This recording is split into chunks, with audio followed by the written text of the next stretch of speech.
So it's timely for us to now have this perspectives in participating in research panel to come up, because we need to look at that from, you as the person diagnosed, the caregiver, the person running the trial, the person who's interacting with the family. So up you come. Okay, so let me start introducing everyone. First, let me introduce Dr. Kimiko Domoto-Reilly. She is a neurologist, and she is the leader of the Outreach, Recruitment, and Engagement Core at the Alzheimer's Disease Research Center at the University of Washington. Next is Dr. Elvira Jimenez, who coordinates dementia research at the University of California's David Geffen School of Medicine. Next is Dr. Dianna Wheaton. She is the director of the FTD Disorders Registry. And then we have Anne and Ed Fargusson, who are here to share their experiences as both participant and study partner in FTD research. So welcome to all of you, and thank you.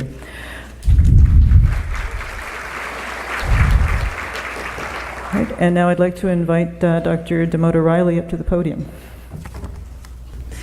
Thank you so much to the conference organizers for inviting me to speak with you today, and it's a treat to see some familiar faces in the audience as well. So just as I start, I do receive research funding from the NIH and also from Biogen. And I just wanted to start by giving an overview of different types of research studies. So one thing to think about is how long a research study takes. So often we think about longitudinal studies where someone continues to participate over many events in time. But the main distinction between different types of research studies are observational studies and interventional studies. So an observational study is where information is collected. So this could be questionnaires about what you're doing day to day. It could be learning more about your family history, potentially different exposures in the environment.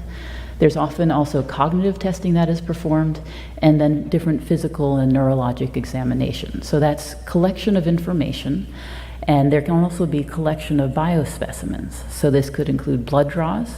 It could be spinal tap for cerebrospinal fluid. Sometimes there are skin biopsies performed. And then after someone is deceased, sometimes there is brain donation to examine the changes in the brain that we can connect with what was happening during life.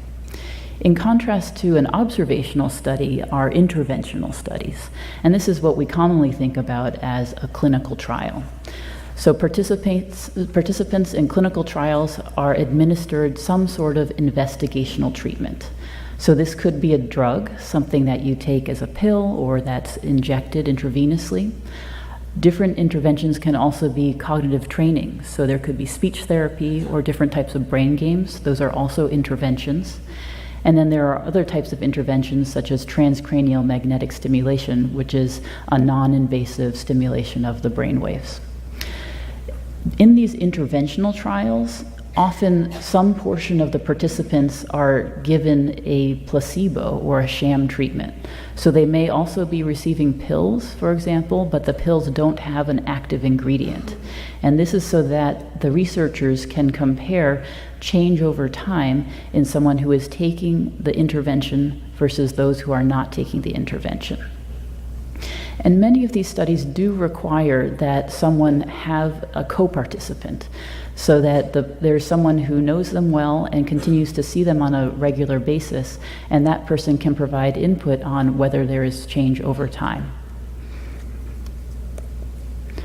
So when we think about these studies that don't involve interventions, we might say, well, why would we do a study like that? Why do we need to just collect a natural history? Why can't we just go ahead and start different treatments?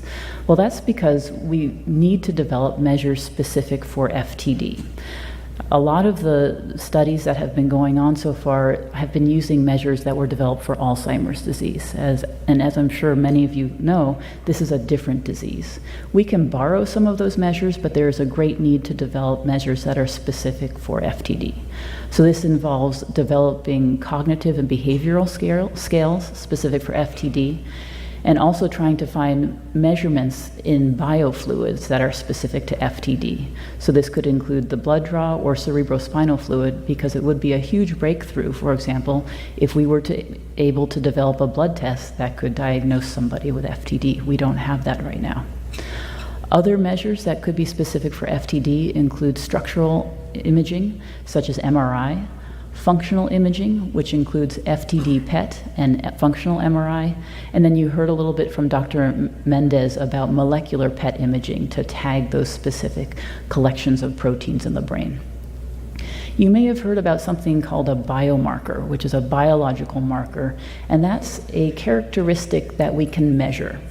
So if you think about other diseases, for example, if we think about assessing your heart or blood vessel health, we can measure your blood pressure, and we can do that repeatedly over time in any doctor's office that you go to. Similarly, for kidney functioning, we can do a blood draw and measure your creatinine level. But we need those types of biomarkers for FTD in order to get a sense of how things change or not over time. So these different biomarkers can serve different roles. Some of them can help us with diagnosing someone with a disease. Some of them hopefully might be able to tell us a little bit about that crystal ball. What might we expect over time? When will things become more difficult? And will that become more difficult, for example, with motor symptoms or with behavioral symptoms or with language symptoms? We don't have those type of prognostic biomarkers yet. And then another role for biomarkers could be, again, to monitor change over time, and if there are disease-modifying treatments, we could detect whether there is a change in that biomarker level. So some people here have been participating in one of these large natural history studies that's been going on for the past 5 years. You heard Jamie Fong talk about Artful and Lefties, and the head physicians who have been running this are Drs. Brad Beauvais at the Mayo Clinic and also Dr. Rosen and Dr. Boxer at UCSF. And so they've provided me with some information to give all of you updates on what we've discovered so far as part of this large consortium. So there have been 18 sites participating in this study across the United States as well as at British Columbia. And you can see the distribution as of January of this year. And this is the distribution of everybody who has participated so far. And most people are between 55 and 75 years old, but as we would expect in FTD, there are a bunch of people who are younger as well who have been participating. These are the different diagnoses. You heard Dr. Mendez talk about the different types of FTD, and we see this spectrum. On these slides, when we talk about familial, we're including genetic and familial, just to go along with what Jamie had been discussing. And so you can see there's a distribution between behavioral variant FTD, the semantic variant and non-fluent variants of primary progressive aphasia. You heard about cortical basal syndrome and progressive supranuclear palsy. And we did find that some people who enrolled thinking that they may have FTD instead were found to have Alzheimer's disease. And then there are a large number of people who are participating from families that are suspected to have genetic contributions to their disease, and right now they have no changes in their thinking or behaviors or motor symptoms. And that helps us contrast that with changes that we are seeing in other family members. So far, over 1,200 people have participated. About 400 families have been participating. 900 of these individuals have full cognitive data sets. There's 1,400 blood samples, over 1,000 MRIs available, and a lot of spinal fluid. And so this is a really great resource to researchers, not just in the United States, but around the world. Part of the design of this initial 5 years was to set up a strong research infrastructure to make sure that all of the information is being collected in the same way, and that when someone makes a judgment about what is normal or not, we're all making the same decisions across all the different sites. There was also harmonization of the different procedures, for example, for collecting blood and processing the blood, and also for collecting the brain MRIs.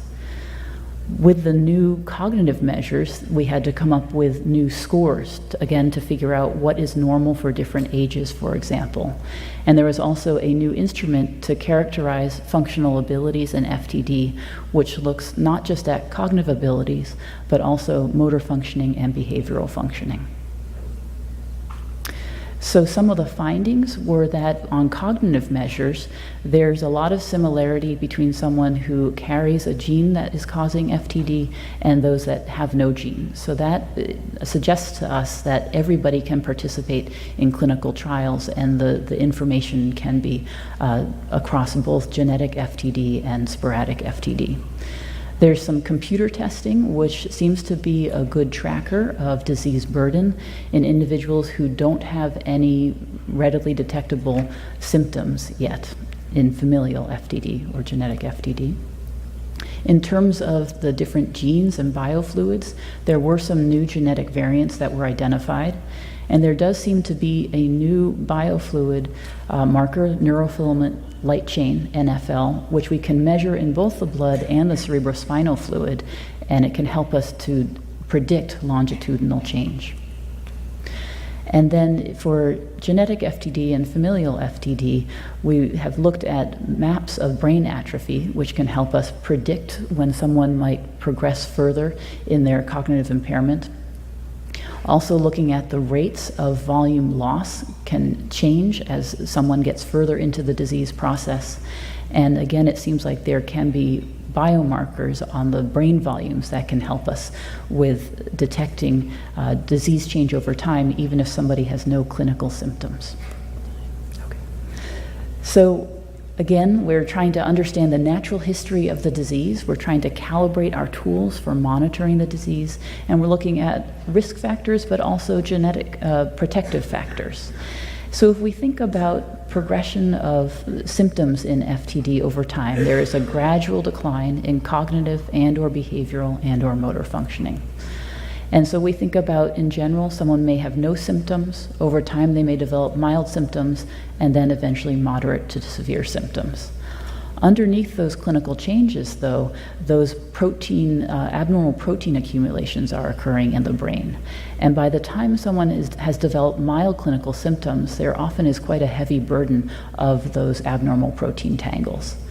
So the hope is that if we have what we call disease-modifying therapy, we would then decrease that amount of the person's specific neuropathology, whether, for example, it's the tau or TDP-43 accumulation.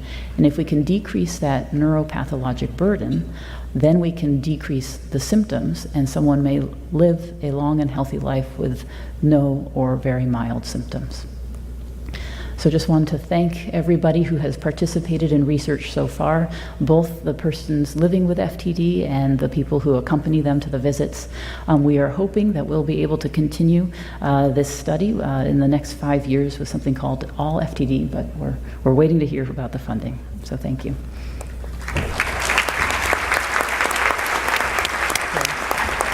Thank you, Dr. Domoto-Reilly. And now I'd like to invite Dr. Jimenez up to the podium. So I'm going to talk today and kind of give you a perspective from the research coordinator. So addressing some of the practical information in terms of what would happen on a research day. Just a quick overview of my talk is I wanted to kind of, why would you want to participate? And kind of address what the benefits or where it could actually benefit in trying to learn more about FTD. And then I've kind of outlined some of the common participation concerns based on questions that a lot of our potential participants have. And then briefly address the type of research opportunities available for FTD. And then really get into what to expect on the day of the visit. So really, what does it mean to participate in research? And then just briefly go over how to look for research opportunities if you're actually interested in participating. And so why do you want to do FTD research? FTD research provides the opportunity to understand the disease for a lot, both for the patient, for the caregivers, and actually for providers. Understand the concept within the symptoms and how things may change, and that's what, and how it actually affects families. So we're actually tapping into every area to be able to better understand what's going on with FTD. It is essential and necessary for the advancement of treatments, how they to actually function, its services beyond treatments, and then also look at technology, be able to test some of those so we can actually have caregivers and patients have able to access them. And for participants, it may provide a sense of meaning and purpose with this devastating disease. Often, many of our research participants state that they want to help others and contribute to science, and I would have to say that that's one of the main driving forces for people who come and participate in our studies. There's a range of questions people have as they first think of participating in research. They want to know what the purpose of the study is. What are the study procedures? And I have to say they range, depend on the study. What can I expect on a day of the research? And that becomes important because caregivers are often doing a lot of different things. So adding another layer to that becomes an issue for them. So they want to know exactly what to expect. How long would the commitment to do research take? They want to know, is it a one-time thing, or would they have to come often? And would I benefit? And we have to say that often there's no direct benefit to people who participate, but it's the sense that they want to be able to move and be able to contribute, to be able to know more about the illness and put information out there. Will my information be kept confidential? So we explain, we do as much as we can. I mean, there's been, and there's a lot of layers of data management that we carry out to be able to maintain confidentiality. And they want to know who would know about this information. How can I know? So we do address and we answer questions in terms of dissemination. And how would the benefit? Is the investigator actually benefiting from this? And we ask people to think about potential conflict of interest that may come with the research that they're participating in. And then why should I volunteer? That's a big one. And it deals a lot with some of the personal decisions they may have. One of the biggest assets and one of the biggest tools that you have to be able to address these questions is the research consent. Every single study should have a consent form. And on that, we're pretty much required to be able to answer and address a lot of these needs and give you as much detail in terms of what to expect. So, and then that actually gives you, you give us permission to be able to carry, to be able to do it. And it gives you a little bit of information in terms of burden also, in terms of what the study is. And some of the conflict of interest and information like that. And you can actually get a consent form before you participate, and you actually are not committing yourself to participating just by asking for information. And I think, so we've gone over a little bit in terms of the types of research opportunity. And we have to say there's a wide range of studies you can participate, and they range in terms of intensity and personal burden and time commitment. So keep that in mind. Not every study has that many visits. Not every study requires you even to go to a facility to participate. You have observational clinical studies that do not involve a drug. So actually you will not, if there's people who have reservations about participating, because they don't, often people think that a procedure will be, but there's things we can learn just by observing. And then we have the classical clinical trials where actually they're testing drugs and medications, technology. And then there's also registries where your information becomes very important. As we put a lot of information together, we're able to understand. And often a lot of these registries don't require coming to a visit. And ultimately, there's also brain donations that you can consider, and there's different places here that might be able to provide you more information. So I think the essence in terms of what does it mean to participate in a visit. And this is a typical visit for us at UCLA. Often there's not much preparation required for a visit as you go. There is travel time, and we have to take into account that there's a lot of changes in the family dynamics. So there's a lot of demands on the caregiver and the family itself. So there's travel time. So often in most studies, even observational and clinical studies, require you to travel to the site. And here in LA, that's a big consideration for some of the families. There's time investment. Depending on the type of research study, the visit may range from 1 to 4 hours. So allow yourself and think about when you're making these decisions that it may take some time commitment. And I think that we've gone over in terms of the type of study procedures that you can participate in. There's brain scans, ECGs, there's paper and pencil questionnaires, and also the caregiver will also be asked to participate often, and information from the caregiver may be gathered. But there's also, I think, a lot of us, and in our team, we do a lot of work with a lot of the caregivers and the patients to be able to facilitate and make the process a little bit more manageable. So we provide breaks in between procedures that are expected. We have additional support staff, so when we have to do conversations or be able to talk, it gives space for caregivers. We do have other providers that may be able to spend some time with the impaired patient. And not every question has to be completed. So even if you sign on for research, you have the right to be able to say, I don't want to participate in this particular part of the study. And you can actually stop at any process. So that shouldn't, so you're not fully, even if you sign consent, you should be aware that you're able to stop and have the power to not, and even have the power, if you don't feel that a project is right for you, you have the ability to be able to pull some of the data. And keep in mind that every project is different, and we also keep in mind that everybody's situation is different.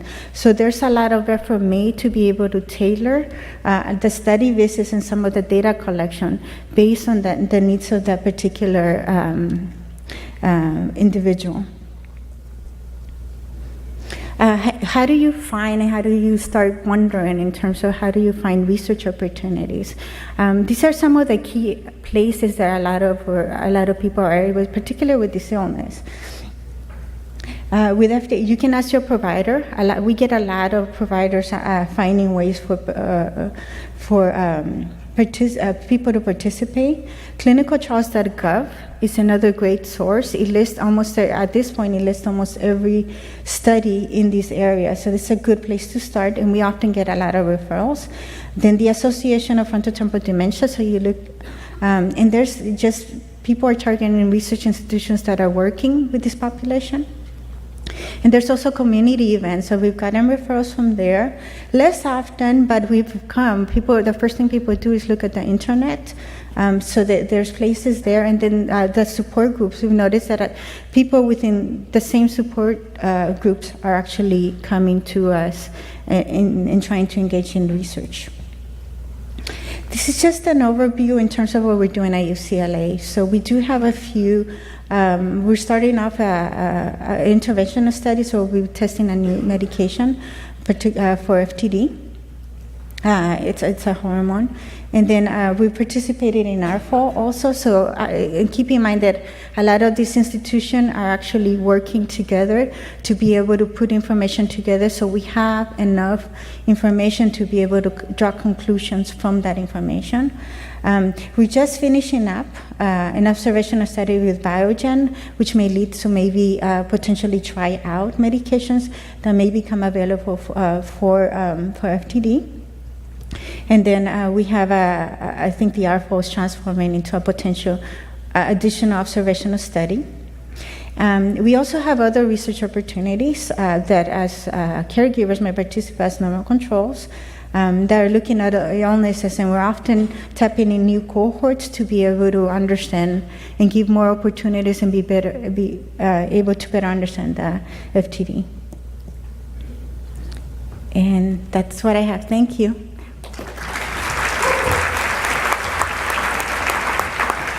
Thank you, Dr. Jimenez. And now I'd like to invite Dr. Dianna Wheaton up to the podium. Hi, I'm going to talk to you today and give a brief overview about research from the FTD Disorders Registry perspective. The registry was founded March 2015 with the mission to facilitate and advance research into the spectrum of FTD disorders, really to serve as a resource for the entire FTD disorders community. This means for persons diagnosed, for their families, for caregivers, and for care providers and researchers. We launched to the public March of 2017 and recently celebrated our second anniversary. We designed the registry as both a contact and a research registry. The contact registry is international in scope, and it provides access to informational updates and electronic newsletters, really with a goal of community organizing and communication. The research registry is geographically bounded and is currently the United States and Canada. And this involves an informed consent process to participate. Individuals are asked to create a password-protected account and to provide some specific personal information so that we can assign a coded identification number to them, which is then used to protect their privacy and confidentiality thereafter. Once this has been accomplished, we're able to provide them access to research surveys and other data collection tools, with the goal of really using the registry for health outcome research as well as to help with study recruitment. The entire spectrum of FTD disorders is available for participation in the registry. We have categories of enrollment for persons diagnosed with FTD who can enroll for themselves or with the help of a care partner. We also have a category for biological family members who can enroll and inform us about the FTD impact from their perspective. And as you'll note, there's also a category specifically for spouse caregivers. They can enroll and participate on their own behalf and provide their perspective, but can also provide information about their FTD diagnosed loved one. It's important to point out that biological family members and spouse caregivers can participate even if their FTD diagnosed loved one no longer can. The current registry enrollment is 2,500 individuals spread across these three categories. 50% of these individuals have elected to participate in research. And you will see an example of the type of data that we're collecting in the handout that's in your program bag.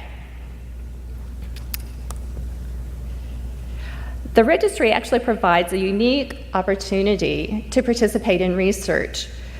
We have fewer barriers than traditional research studies.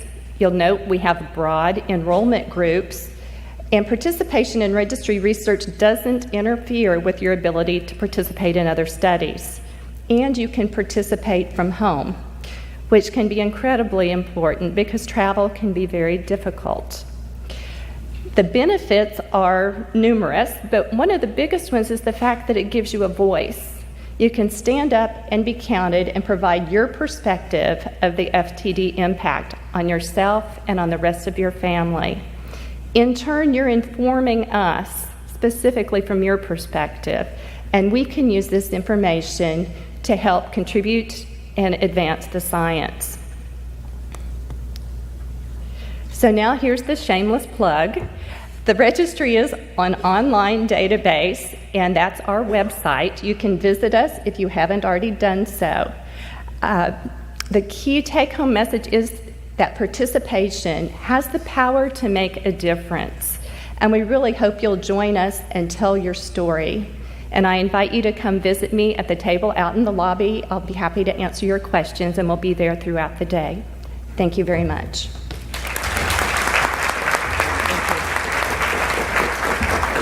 Thank you, Dr. Wheaton. And now it's my pleasure to invite Ann Fargusson up, and she's going to share her experience as a participant in research.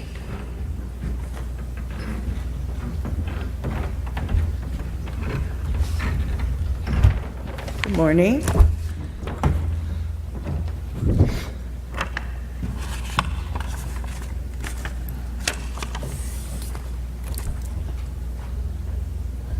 Does anybody recognize that? Yeah. This is an introduction to research as a participant, okay? What did I do? what they ask you to do is a verbal thing to find out whether you can actually follow the directions, okay, about folding it in half and putting it on the floor and then picking it back up. What I'm going to tell you in the next 5 minutes is I'm going to tell you what it's like to be in research. I've been in research through UCSF for the last 13 years, and I'm going to show you most of research is not all about drug trials. Most research is actually about learning about the disease and how it progresses. And so, anyway.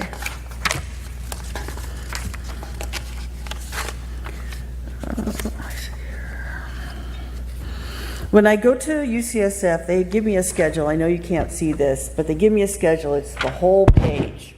Sorry, the whole page. And it's like 8 to 5 every day, okay? It's blood draws, cognitive testing, social testing, MRIs, neurological exams, lumbar punctures. I mean, it just goes on and on and on. And this is what you do for about 3 days, okay? And one of the tests that they do is called the Stroop test. And it's actually from this guy, Dr. Stroop, from 1935. He put this test together, and it's actually, it looks sort of like this. It's different colors, and what it is it, if you see the word like green, but it's colored red, you have to say the word red, okay? And it goes, they time it, and you're supposed to check how your speed is, check how your selective attention is, check how your parallel distribution processing. It's a memory type of test. And I'm gonna leave some out in the welcome table, some samples of this if you want to check it out and see how well you do with it, okay?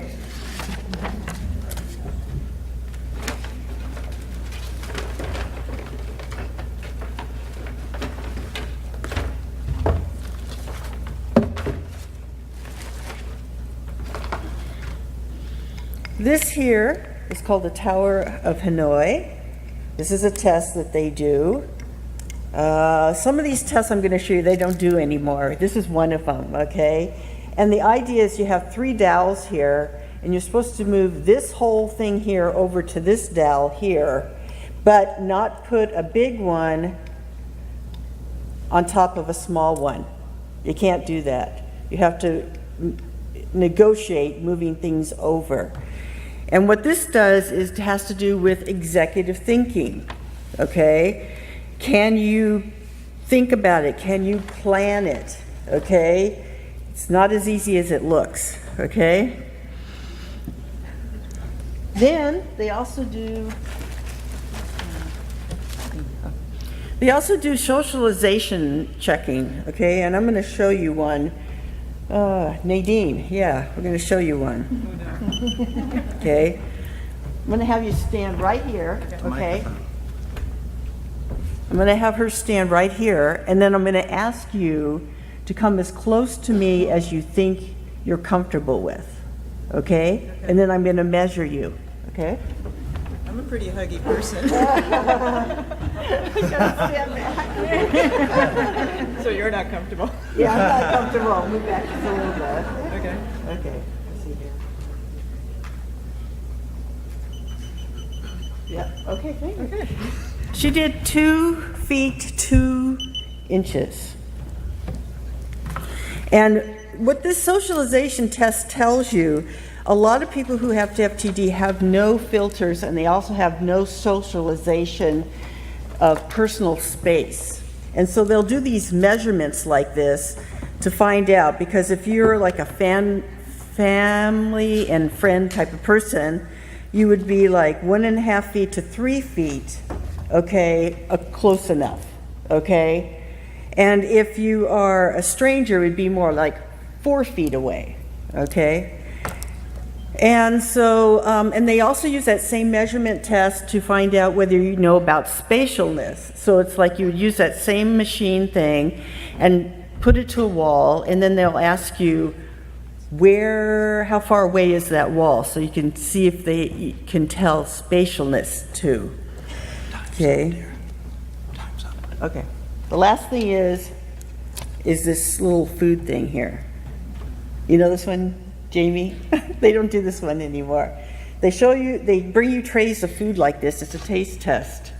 And what they do is they just keep going, bringing it. And if you read in the booklet that we did, this last one here is the Nutella one. I hate Nutella. Okay? If you can't eat it all, they just keep bringing it because it's a taste test, okay? Anyway, I just want to encourage you that if you're not in part of a research program, I would encourage you to do so for the future of FTD. Thank you.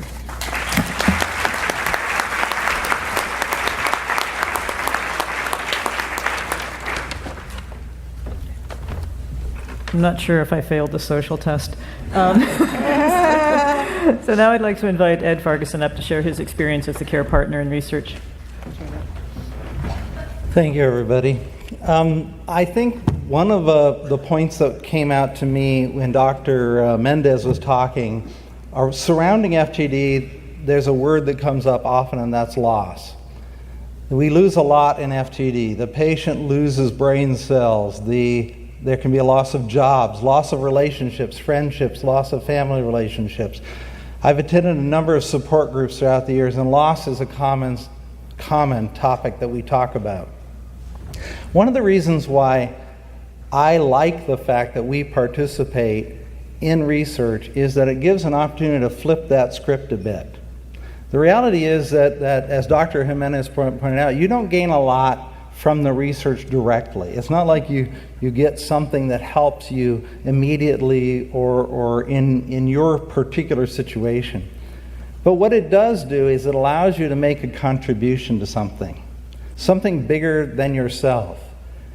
Research is slow, research can be agonizing, research can have its days where you thought something was going to work and it doesn't work, but realize that every single one of those experiences moves knowledge further. We get closer to something that will matter. And so as a caregiver, as I've watched Anne, as she's gone through this and gone through research year after year after year, it's helped her have a sense that all the garbage we're going through can matter, can make a difference. And so by contributing to research, I've participated in some caregiver research. I'm right now involved in an ecosystem study. The reality is that it may not give me any benefit today, may not ever give me benefit, but it moves the cause forward and it makes you part of something bigger than yourself. So I would urge you, I realize there are circumstances, I'm not trying to put guilt on you, I realize there are circumstances that make it so that not everybody can. But if you can, it does have benefit. It may not be the direct benefit medically that you're looking for, but still, by being a blessing to others, it blesses you. Thank you.